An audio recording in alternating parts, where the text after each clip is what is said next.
given your experience with relationships, what's our role as men? How do we show up no matter what the relationship status or structure is?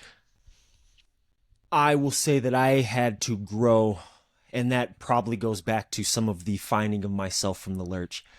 I didn't really have a great representation of a male role model.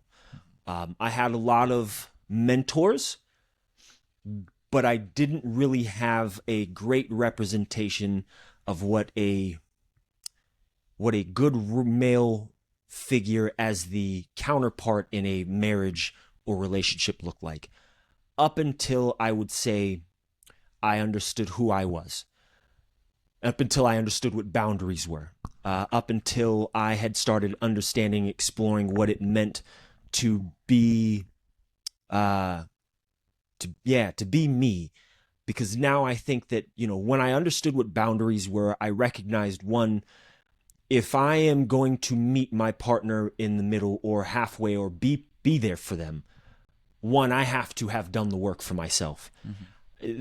I think and I look back at it, and I did a live about it at one point where I realized that the only reason why I struggled with relationships was because I didn't really understand myself. I didn't love myself.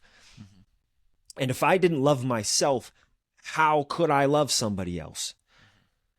And so for me, it was, and at least as of late, I have been completely, I have not been interested in really being in a relationship. I hadn't really been pursuing of it because I recognize that I have a lot of work to do on my own. Mm-hmm. Because in the same reason why I don't have a kid or I haven't, had a child is because I just didn't feel right bringing a kid into this world and bringing them into something that I wasn't secure in my own self with. Sure. Because I knew what baggage felt like, and I felt that same thing, in a relationship. If I'm not doing my own work, how can I meet somebody halfway? How can I be present for them? And then on top of learning what it means to hold space. If I'm not willing to hold space for my partner, if I'm not willing to sit and listen to who they are, how can I deepen the relationship? How could the relationship find roots? How could it develop from there? If I'm not there, present, willing to sit and listen to some of the experiences, the hardships that they have gone through, without judgment. Yeah. Because we all, that's hard. Yeah. It's hard to listen to somebody tell me a story about their life and the experiences and not feel a kind of way about it. Yeah. And on top of, what does it mean to be upfront and honest?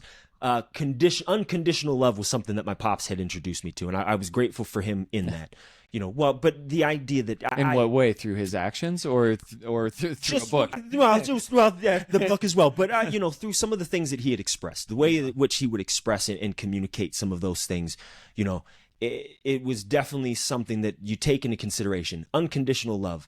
If I am able to meet that person unconditionally, I provide a space for them to fall back on when they feel like they've failed themselves. Mm-hmm. Because I imagine a lot of the times relationships struggle because, we have these expectations, or at least these perceived expectations of our partner. Mm-hmm. And if we're not able to fulfill them, we definitely get in our own head about them. Sure. We definitely beat ourselves up. And it feels like, I can't meet you at the table because you're going to judge me on my faults. You're not going to help establish a process or something that I can, we're not going to work through it. Yeah. It's going to be an argument. Yeah. And that had been a great deal of what I had perceived to be what relationships were, and that was the other thing, like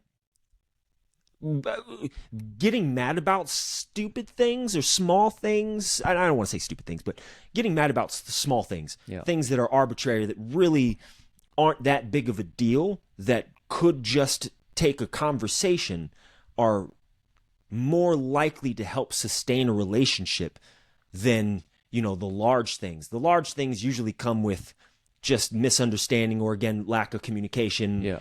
I don't imagine sometimes, except for, unless it's intentional, it's one of those things that people are, doing for that reason. Yeah. But, the small stuff, sometimes it's just a quip that a person has that they maybe not even recognize that was there, and being open to criticism. That's another one. How can I do better in a relationship if I'm not willing to see the person's perspective of me? if they're showing me things that I do that to them is maybe a detriment to the relationship, why wouldn't I give it the merit if they're willing to come up and talk about it, and they're willing to hold space for it and do it in a way that's non-judgmental?